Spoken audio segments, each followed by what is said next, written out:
सभी स्टूडेंट्स का Bansal maths class में स्वागत है। हम लोग लास्ट लेक्चर में चल रही थी असाइनमेंट प्रॉब्लम की तरफ। असाइनमेंट प्रॉब्लम में मैंने 4 प्रॉब्लम घर के लिए दी थी, तो प्लीज़ उन चारों प्रॉब्लम के आंसर देख लें। सबसे पहले प्रॉब्लम नंबर 1, जो प्रॉब्लम नंबर 1 है उसका आंसर है बेटा जी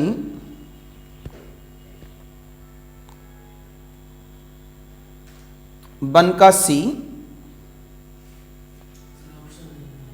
2 का B,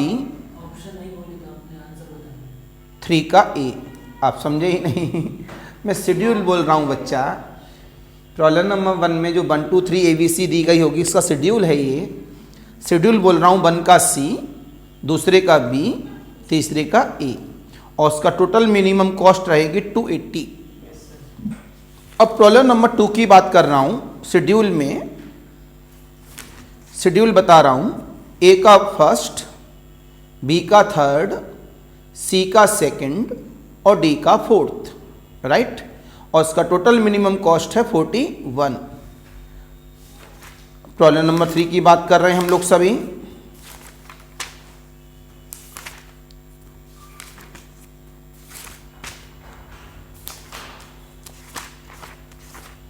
प्रॉब्लम नंबर 3 में हम काम करेंगे तो A का सेकंड, B का थर्ड, C का फोर्थ, D का फर्स्ट, और आंसर है 20। बोलो, मैच कर गया। प्रॉब्लम नंबर 4 की बात कर रहे हैं। फोर्थ में है फोर्थ A का फर्स्ट, B का फोर्थ, C का फिफ्थ, D का थर्ड और E का सेकंड, और आंसर है 60। तो चारों आंसर मैंने ऑनलाइन वालों के लिए बोल दिए हैं। ऑफलाइन में जो बच्चे बैठे हैं उनके सही हैं, इस वजह से इनमें कोई क्रॉस नहीं आया है। अब हम आपको सिखाते हैं अनबैलेंसिंग एंड अनसूटेबल के बारे में 2 टाइप, और उसके बाद लास्ट आएगा इसमें ट्रैवलिंग सेल्समैन प्रॉब्लम, और एक दिन लेंगे इसमें थ्योरी के साथ में। और तो टॉपिक हमारा जल्दी समाप्त होने वाला है। इसके बाद आएगा हमारे पास ट्रांसपोर्टेशन। तो हम लोग लिखते हैं सभी बच्चे,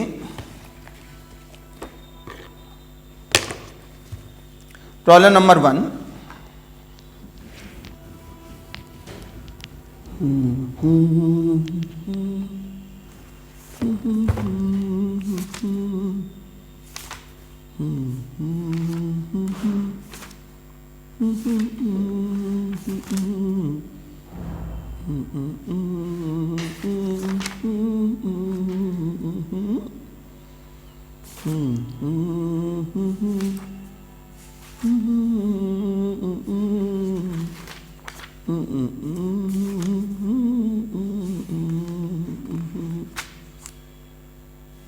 एक मिनट रुकिएगा। टाइप नंबर बता दो कौन सा है, तो हेडिंग दे दीजिएगा टाइप नंबर 4।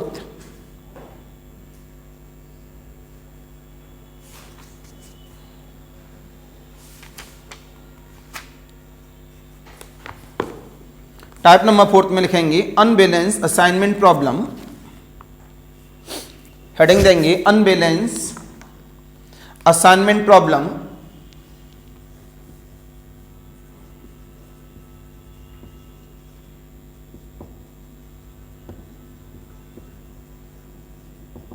असाइनमेंट प्रॉब्लम लिखेंगे डैश करके बेटा जी इसमें। in this case the number of jobs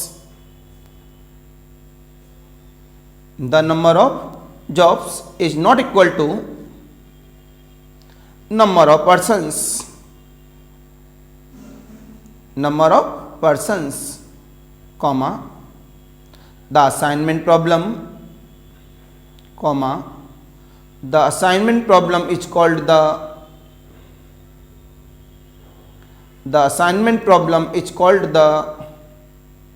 unbalanced unbalanced assignment problem। इसका मतलब क्या हुआ, ये जो कॉस्ट मैट्रिक्स है स्क्वायर मैट्रिक्स नहीं बनी होगी। फुल स्टॉप लगाने के बाद 10 THUS 10 the cost matrix of an unbalanced assignment problem of an unbalanced assignment problem is not a square matrix, is not a square matrix। Full stop लगाने के बाद अब क्या करें भैया, बिना स्क्वायर मैट्रिक्स के तो असाइनमेंट प्रॉब्लम हिलेगी नहीं, तो हम लोग क्या करेंगे, मान लिया जॉब कम है तो डमी जॉब मान लेंगे, मान लिया कॉलम कम है तो एक डमी कॉलम मान लेंगे। तो फुल स्टॉप लगाने के बाद लिखेंगे for the solution of such problem we add the dummy rows और कॉलम्स, या तो रो माननी पड़ेगी डमी या फिर कॉलम मानना पड़ेगा, रोज और columns to the given matrix with zero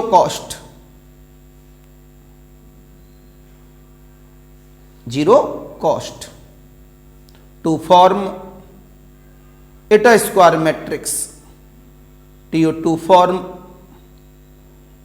it a square matrix. Full stop लगाने के बाद then this new cost matrix,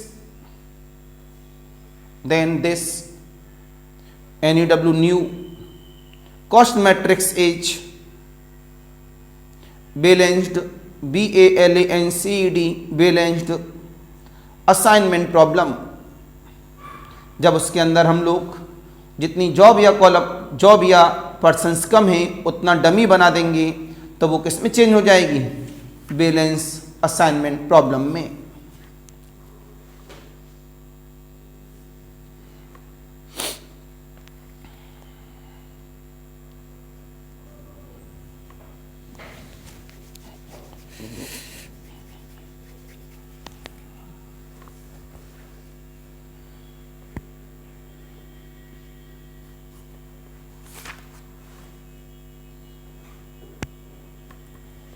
आइए बच्चे लोगों, प्रॉब्लम नंबर 1 की बात करते हैं। इसके अंदर this is the problem number 1। Problem number 1 में लिखेंगे, लैंग्वेज के साथ लिखा दे रहे हैं थोड़ी सी। अ डिपार्टमेंट हेड,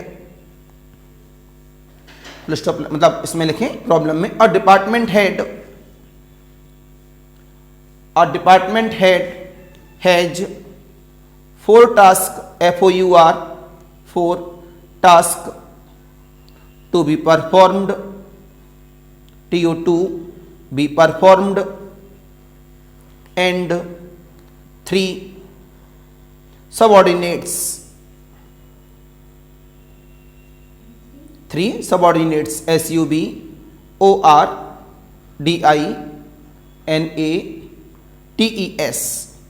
कितने टास्क हैं, 4। सबऑर्डिनेट्स कितने हैं, 3। तो पहले से क्लियर हो गया कि number of task is not equal to number of subordinates, इसका मतलब ही अनबैलेंस है।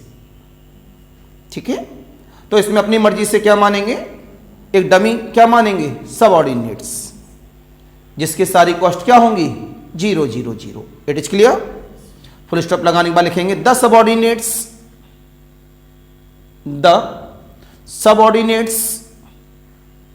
differ in efficiency, DIFFER differ in efficiency, EFFICIENCY efficiency। Full stop लगाने के बाद अभी जो आगे लैंग्वेज है सब बकवास है, प्रॉब्लम का जो मीनिंग थी वो क्लियर हो गई, जानबूझ के लिखाया हूं ये मैं। फुल स्टॉप लगाने के बाद the estimates of the time,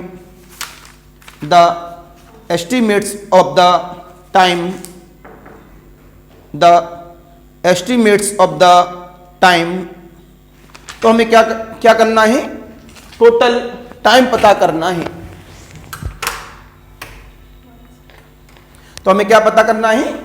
total time पता करना। सूझ बाहर। तो हमें क्या पता करना है? टोटल टाइम पता करना है। मैं साथ साथ में उसका मीनिंग भी समझाता जा रहा हूं। तो क्या लिखा? The estimates of the time comma each subordinate, EACH, बेटा बंद करोगे, ईच सबऑर्डिनेट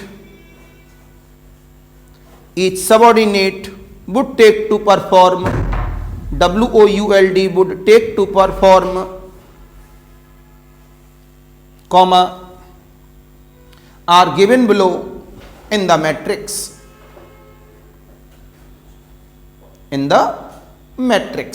फुल स्टॉप लगाने के बाद how should we allocate, HOW, should we allocate the task, comma one to each man,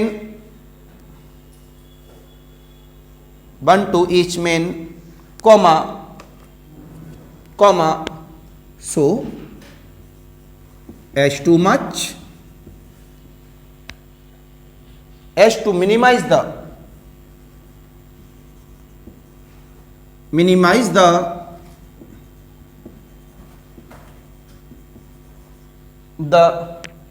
total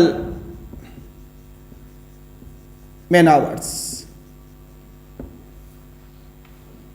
तो आपको क्या पता करना है? टोटल मैन आवर्स, मतलब ये पता करना है, दूसरे शब्दों में टोटल मिनिमम टाइम पता करना है। प्रॉब्लम तो अभी पूरी नहीं हुई है, तो लैंग्वेज है जो बेकार थी, लेकिन लिखाई क्यों? एग्जाम में अगर लैंग्वेज आ गई आप कहीं क्या बवाल? उस बवाल में केवल ये देखना है कि मिनिमम बोला है या मैक्सिमम। अगर मैक्सिमाइज बोल दिया गया होता तो प्रॉब्लम पूरी चेंज हो जाती, जो टाइप नंबर 5 में जाएगी या 6 में जाएगी। तो उस प्रॉब्लम का केवल मीनिंग कितना है कि उसके अंदर मिनिमाइज बोला गया है या मैक्सिमाइज बोला गया है। तो हमने माना, इसके अंदर माना क्या दिया गया है, मिनिमाइज बोला गया है, तो हमारे लिए लैंग्वेज बेकार हो गई। अब एक टेबल इंपॉर्टेंट है जो दी जा रही है, सबऑर्डिनेट्स, और यहां पर है ये टास्क। सबऑर्डिनेट में दिया है 1 2 3, टास्क में दिया first, second, third, fourth, 9, 26, 15, 13, 27, 6, 35, 20 and 15, 18, 30 and 20। Solution start. जब हम लोग सॉल्यूशन में देख रहे हैं इस जगह पर, हाँ कौन है? गुलाफरीन कौन आया है? सन्ना खान तो बैठा लो, अभी आ रहा हूं 5 मिनट में। तो जवाब मिला, यहां से सॉल्यूशन स्टार्ट। देखो भाई, अकॉर्डिंग टू प्रॉब्लम सबसे पहले क्या लगाएंगे? क्या दिया गया है? एक थोड़ा सा पॉइंट बढ़ा दिया क्योंकि लैंग्वेज के साथ में है। 1 2 3 task, first, second, third, fourth, कितना मिला? 9, 26, 15, 13, 27, 6, 35, 20, 15, 18, 30, 20। नहीं तो देखना सारे लोग, सबसे पहले क्या लगा रहे हैं आप? स्टेप नंबर, जिसका नाम क्या था? Row operation. क्या नाम था? लैंग्वेज लिखने की कोई ज़रूरत नहीं है, लैंग्वेज ऑलरेडी मैं आपको पुराने वाले में इसी वजह से लिखा कर आया हूं, जिससे कि आपको समझने में कभी तकलीफ न हो और कोई ये न कह दे सर ने लैंग्वेज तो बताई नहीं, ये आया कहाँ से। तो रो में हम लोग क्या करते हैं भाई? अब से कि मिनिमम एलिमेंट को लेके क्या करते हैं, घटा देते हैं। तो पहली वाली रो में मिनिमम एलिमेंट बताओ कितना है, 9। तो 9 को हम लोग घटा देंगे इसमें से, तो हमने कहा सबऑर्डिनेट्स। हैं जी, अरे अरे थोड़ा जल्दी हो गया भाई, रुको रुको रुको रुको रुको रुको रुको, अभी तो हमने ध्यान ही नहीं दिया। आपको यह लिखना पड़ेगा, number of task is not equal to number of subordinates. जो नंबर ऑफ टास्क हैं वो नंबर ऑफ सबऑर्डिनेट्स के बराबर नहीं है। So this assignment problem is unbalanced AP. Convert in balanced AP. We will create a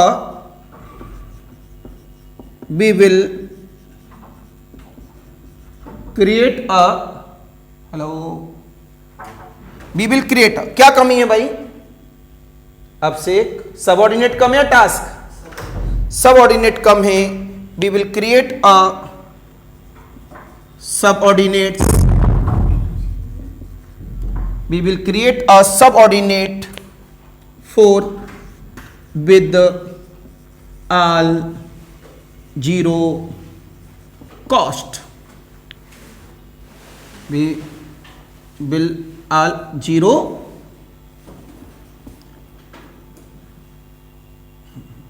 ठंडी की वजह से विद ऑल जीरो कॉस्ट।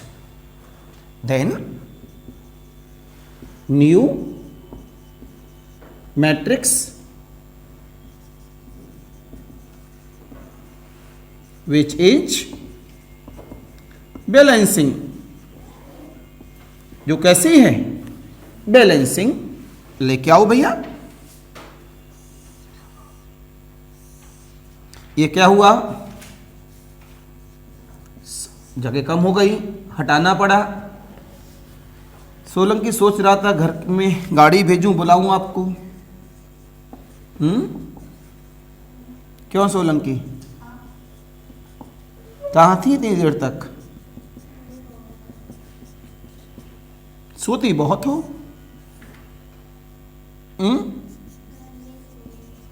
मैंने कुछ पूछा, सोती बहुत हो ना। नींद में जो आनंद है वो आनंद पढ़ाई में कहाँ है। अगर तुम लोग ढंग से ग्रुप बना लो और यहां बैठ के 8-10 घंटे पढ़ाई कर लो तो मजा ना आ जाए। अब देखना सामने बच्चा है, मेरी तरफ देखो भाई। स्टेप नंबर 1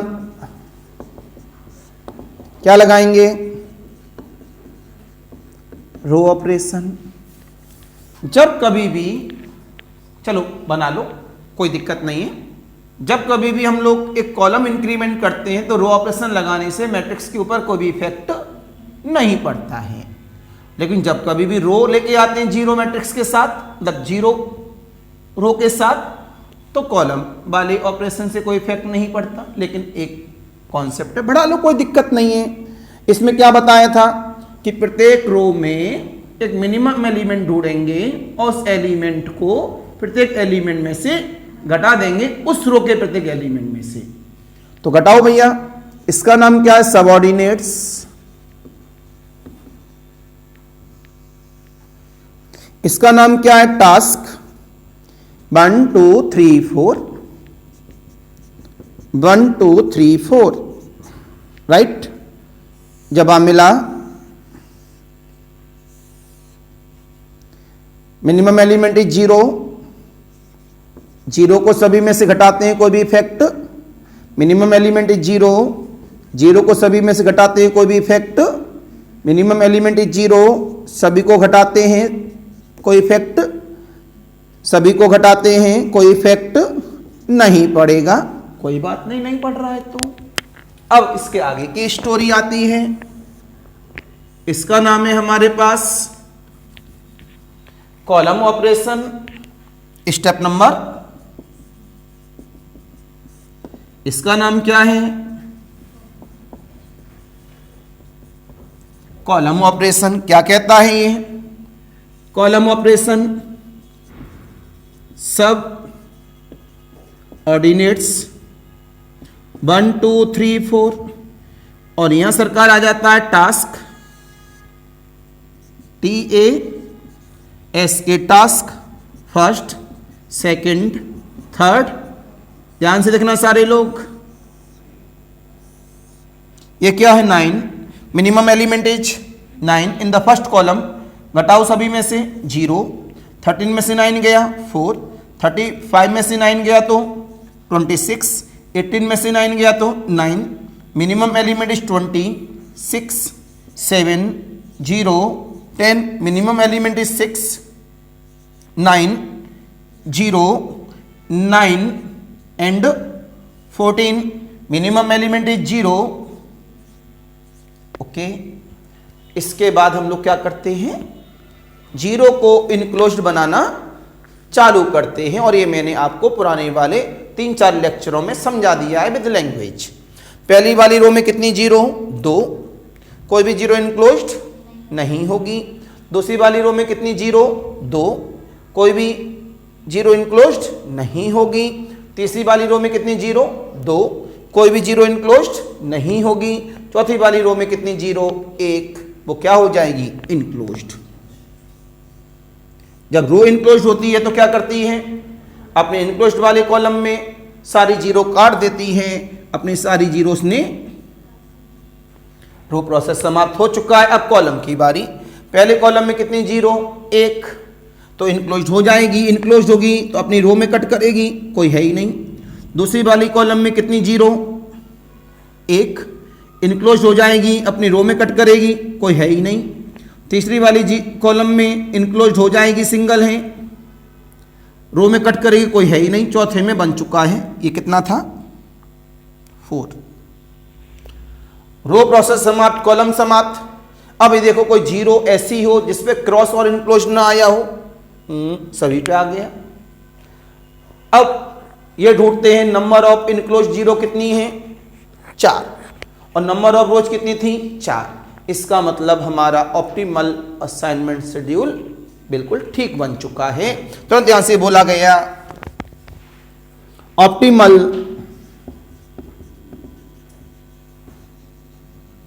या पहले लिख दो, number of enclosed 0 is equal to number of rows कहो या कॉलम्स, बात एक ही है। तुरंत यहां से बोलेंगे now assignment schedule is optimal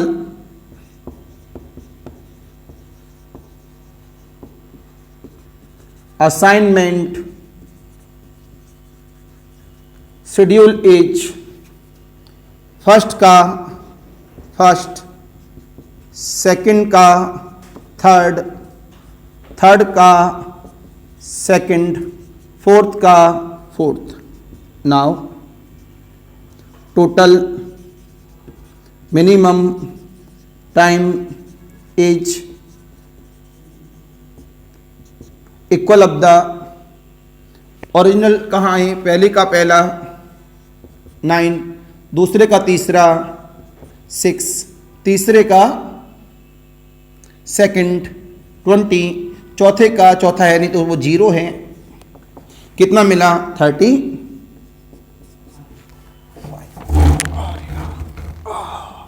45 घंटे हमारे पास ओरिजिनल मिनिमम टाइम है। Any confusion, any doubt? ये था अनबैलेंसिंग प्रॉब्लम। तो इसका मतलब क्या हुआ? अनबैलेंस वाले को क्या बनाएंगे? बैलेंस। और उसके बाद उसमें कौन सा रूल लगेगा? या तो टाइप नंबर 1 या टाइप नंबर 2 या type number 3। Any confusion, any doubt? घर के लिए होमवर्क बढ़ाओ। मान लिया 2 कम होते तो 2 सबऑर्डिनेट बना लेते, कोई दिक्कत तो ना। 2-3 प्रॉब्लम दे रहा हूं घर के लिए, जल्दी नोट करो।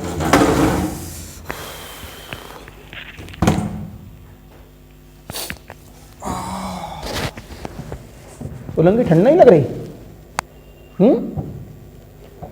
हमको बहुत ठंड लग रही है आज, बढ़िया वाली। अभी हम जा रहे हैं यहाँ से और सीधे रजाई में बैठेंगे 2 घंटे जाके। अब अगर अभिषेक ना आता तो हम निकल जाते। हम नीचे गए थे, मैं कि अभिषेक अभी आया नहीं, निकल लो बेटा जल्दी। नहीं, अभिषेक आ गया। फिर क्या कि भैया अब तो क्लास पढ़ानी पड़ेगी। अब से बस 5 मिनट लेट हो जाता, हम पक्का निकल जाते, इतनी तेज ठंड लग रही थी। ससपाल को मैसेज दे दिए थे हम कि बच्चे कह देना बैठ के पढ़ाई करें।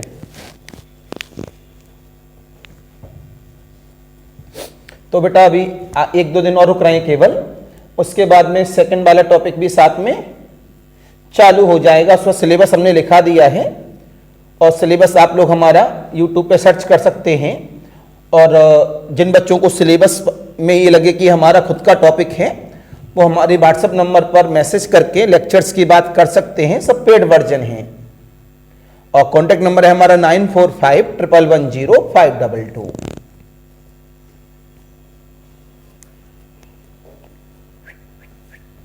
कितनी प्रॉब्लम हो गई आपकी? गुड, तो कल का फायदा मिला। गुड, जल्दी कर लो क्योंकि ज़्यादा बच्चा नहीं, उसमें 1 या 2 दिन में टॉपिक समाप्त हो जाएगा।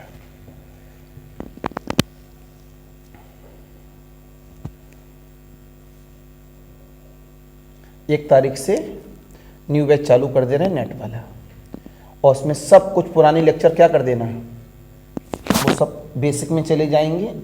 पहला टॉपिक ले रहे हैं हम लोग कॉम्प्लेक्स, और बिल्कुल बेसिक भी दोबारा पढ़ाएंगे बोर्ड पे ही, और जो उसका हायर लेवल है वो भी बोर्ड पे ही पढ़ाएंगे।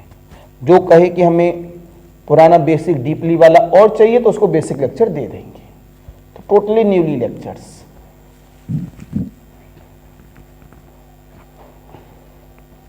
कोई एक्स्ट्रा बर्डन नहीं लेक्चर्स का।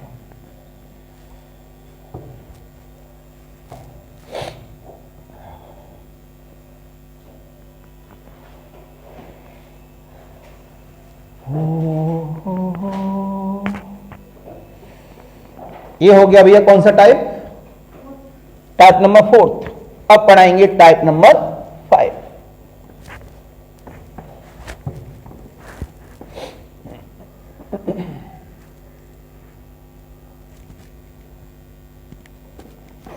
एमएस वाला आपका कॉलेज कौन सा है? पीपीएन। बेटा आपका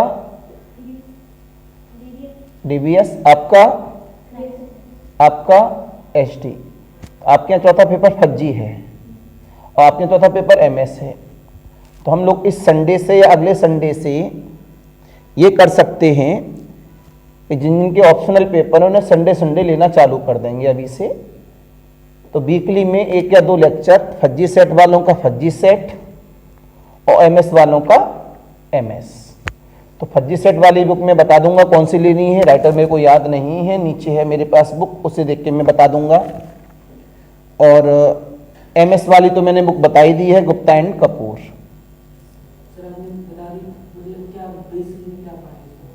अब कुछ न पढ़ो, मैं ही पढ़ाऊंगा सब। उसको मैं लेक्चर इस तरह के बना के तैयार कर रहा हूं इस बार, और कि जिसको नहीं आता है वो भी समझ लेगा।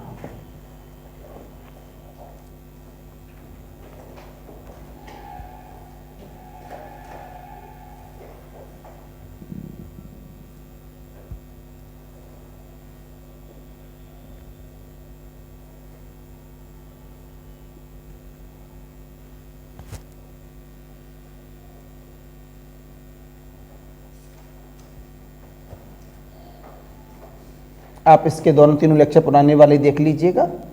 तो जो हम कर रहे हैं कॉन्सेप्ट, ये कॉन्सेप्ट उसमें लैंग्वेज लिखी हुई है उस लेक्चरों में। तो type number 1, type number 2, type number 3 सब एप्लीकेशन इनमें होगा।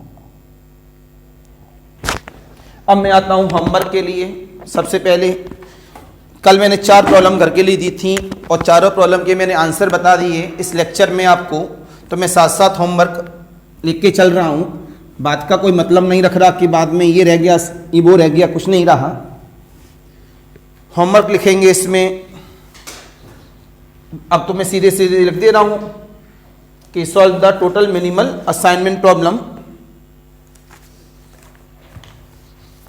उतना बड़ा लैंग्वेज नहीं लिख रहा हूँ थ्योरी वाला।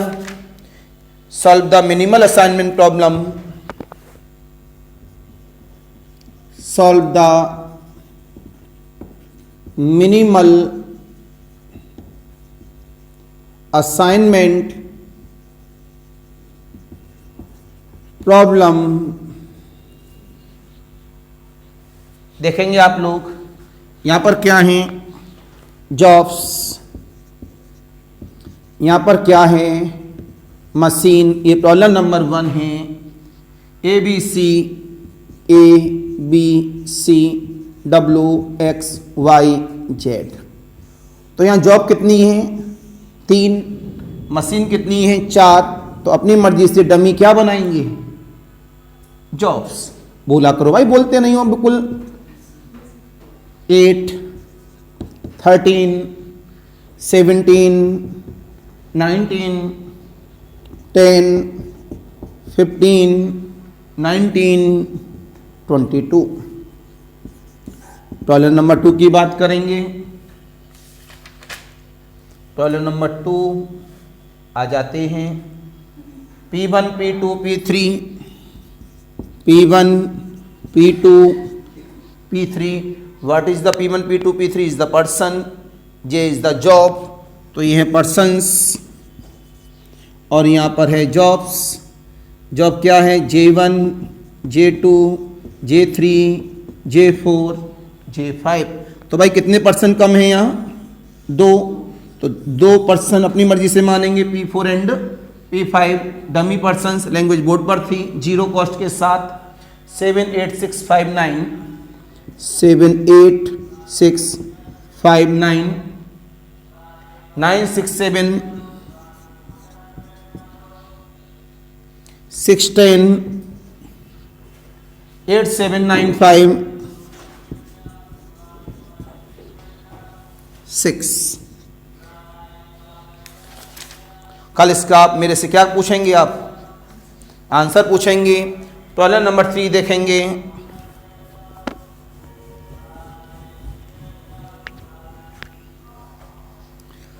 तो प्रॉब्लम नंबर 3 यहां भी क्या है, अरे नीचे जाना था, बच्चा बैठा है। Person P1, P2, P3, J1, J2, J3, J4, J5, J6, 10, 9, 11, 12, 10, 9, 11, 12, 8, 5, 12, 10, 9, 11, 9, 4, 8, 11, 10, 7, 12, 6, 10, 7, 8, 10, 10, 5। ये घर के लिए क्या मिल गया सभी को, होमवर्क। कल इसका आंसर हमसे पूछेंगे अगले लेक्चर में। ऑनलाइन वालों के लिए नमस्कार।